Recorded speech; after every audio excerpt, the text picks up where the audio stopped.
হ্যাঁ, সালমা কি অবস্থা? ভালো আছো? সালমা। স্যার আসসালামু আলাইকুম। ওয়ালাইকুম আসসালাম। রিমন কি অবস্থা? কেমন আছো? আসসালামু আলাইকুম স্যার। ভালো আছি ওয়ালাইকুম স্যার, আপনি কেমন আসসালাম। আছেন?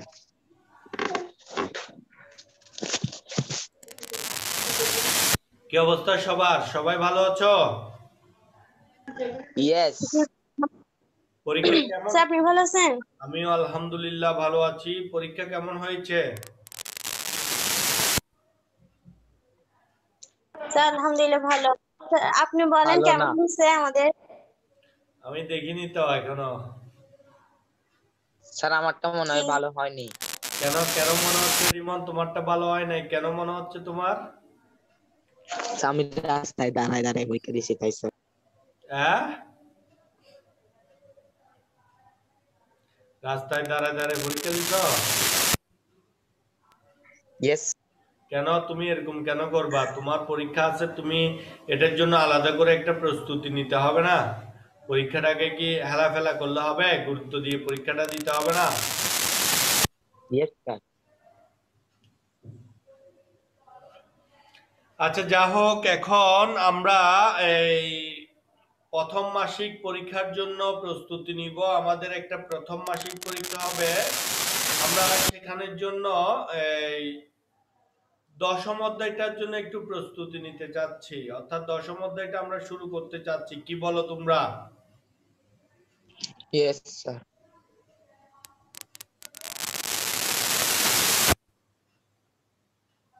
সালমা কি বলো? দ্বাদশ অধ্যায় অর্থাৎ এই আমরা দশম অধ্যায়টা শুরু করব। জি স্যার। এটা খুবই গুরুত্বপূর্ণ একটি অধ্যায়। ঠিক অর্থাৎ বিবরণ। হ্যাঁ, বলো বলো। সেটা কি আর্থিক বিবরণীর কথা বলতেছেন? হ্যাঁ হ্যাঁ, আর্থিক অবস্থার বিবরণের অধ্যায়টা আমরা আর্থিক শুরু বিবরণ। করতে যাচ্ছি। কারণ হচ্ছে এটা বেশ কয়েকবার করতে হবে। আমরা আসলে এক দুইবার করলে এটা পারবো না। এটা যদি আমাদের এখন যদি আমরা অনলাইন ক্লাসে কিছুটা ধারণা অর্জন করি, এরপরে যখন আমাদের ক্লাস খুলবে, রেগুলার ক্লাসে যখন আমরা আরেকটু পড়বো, তখন আমাদের এই জানাটা আরেকটু দক্ষ হবে। ফলে আমরা এই এই বিবরণীটা প্রস্তুত করতে পারবো খুব সহজেই। ঠিক আছে? তাই আমি এটা শুরু করতে চাচ্ছি আর কি। অর্থাৎ এটা থেকে এখন আমরা কিছু বেসিক জ্ঞান অর্জন করব, এবং পরবর্তী যাতে আমাদের স্কুল খুললে এই অধ্যায়টা কমপ্লিট করা আমাদের জন্য খুব সহজ হয়ে যায়। জি স্যার। স্যার অধ্যায় 12টা। অধ্যায় 12টা সহজ, একটা তুলনামূলক সহজ। ওটাও করতে পারতাম, কিন্তু আমি চাচ্ছি যে যেহেতু স্টুডেন্টরা কম, হ্যাঁ, আর্থিক বিবরণীটা তোমরা যারা রেগুলার করছো ক্লাস, তাদের জন্য একবার শেষ করি, আবার যারা করবে তাদের জন্য আবার করব। ঠিক আছে? জি স্যার। অর্থাৎ তোমরা ডাবল পাবে আর কি, আর্থিক বিবরণী দুইবার করার সুযোগ পাবে। অর্থাৎ যখন স্কুল খুলবে তখন তোমরা একবার করবে, আবার ওদের সাথে নতুন করে একেবারে। এখন আগে থেকে একটু করলে আর একটু শিখতে পারবে। ঠিক আছে? আর যেহেতু দ্বাদশ অধ্যায়টা তুলনামূলক সহজ, এটা এই খুব আমি মনে করছি যে অল্পতেই পারবে তোমরা, এত বেশি লাগবে না। ফলে এটা সবাই যখন ক্লাসে অংশগ্রহণ করবে স্কুল খুললে, তখন একসাথে করার চিন্তা করেছি আর কি আমি। ঠিক আছে? ওকে, তাহলে জি আমি স্যার। দেখি আজকের লেকচারটা একটু দেখি আমরা কি আছে এখানে।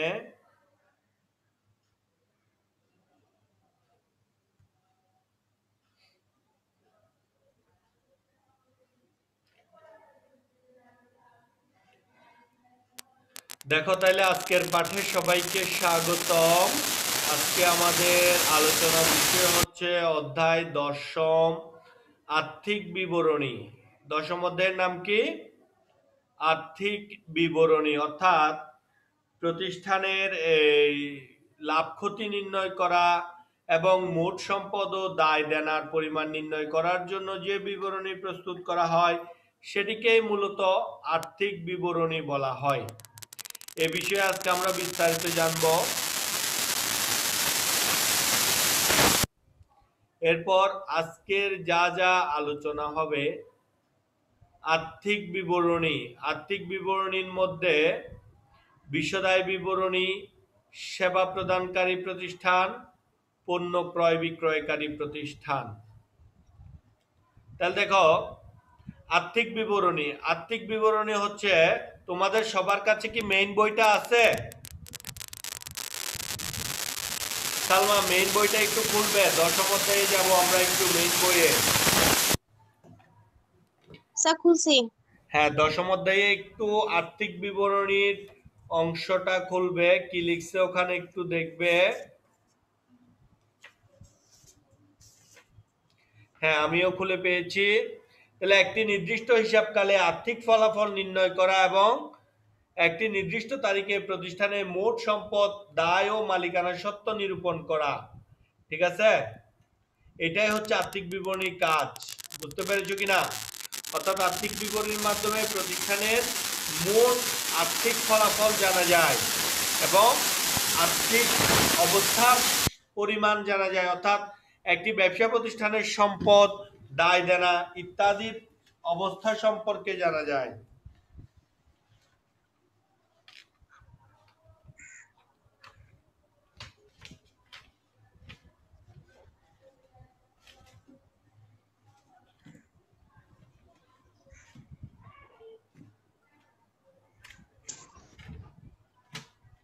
একটু দাঁড়াও, তোমাদের আমি একটা দেখি একটু।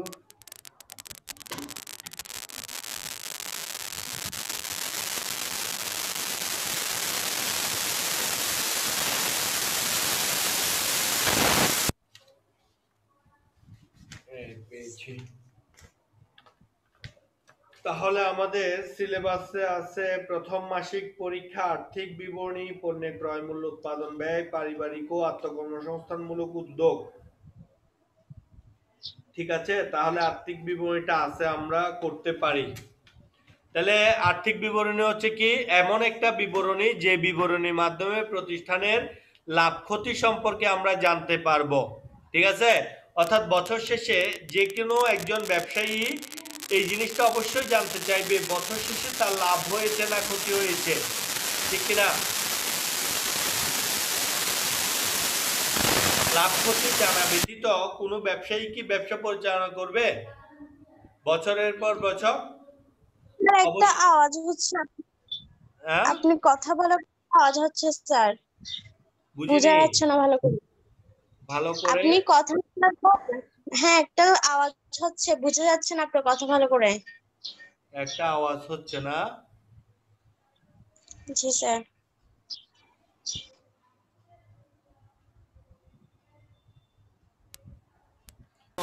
এই পড়া দিব না, ঠিক আছে? পরীক্ষা পর্যন্ত তোমাদেরকে কোনো পড়া দিব না, আর ক্লাসে যেগুলো করালাম সেগুলোই ভালো করে মনে রাখবা। আর কালকে তো পরীক্ষা শেষ, নেক্সট টাইম থেকে পড়া দিব আর কি, ঠিক আছে? এইচডব্লিউ তেমন বেশি কিছু দিব না, খুবই অল্প এইচডব্লিউ থাকবে, ঠিক আছে? আর হচ্ছে এখন আচ্ছা, এই এতক্ষণ যে আমি কথা বললাম আওয়াজগুলো কি পরিষ্কারভাবে শোনা গিয়েছিল?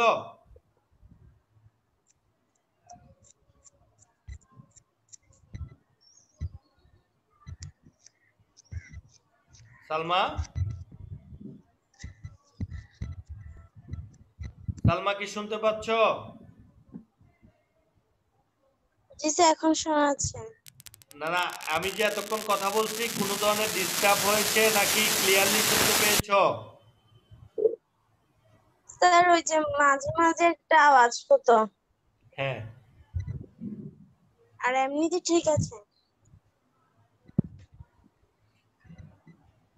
ঠিক আছে, তাহলে ভালো থাকবে সবাই, সুস্থ থাকবে, আর কালকের ক্লাস করবা, পরীক্ষা ভালোভাবে দিবা এই প্রত্যাশায় আজকের ক্লাস শেষ করব। কারো কিছু জানার থাকলে, জিজ্ঞাসা করার থাকলে বলতে পারো। No sir. ওকে, ঠিক আছে, তাহলে তোমাদের তো আজকে আরো একটা ক্লাস আছে নাকি? জি স্যার।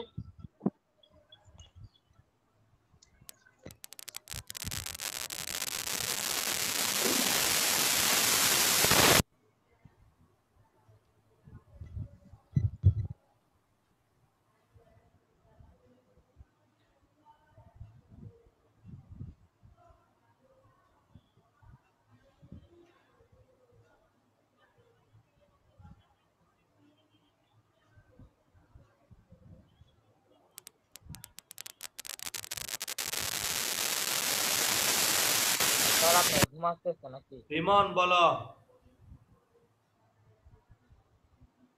স্যার আপনার ঘুম আসতেছে নাকি? বুঝতেছি না আমি তোমার কথাটা। স্যার আপনার ঘুম আসতেছে নাকি? হ্যাঁ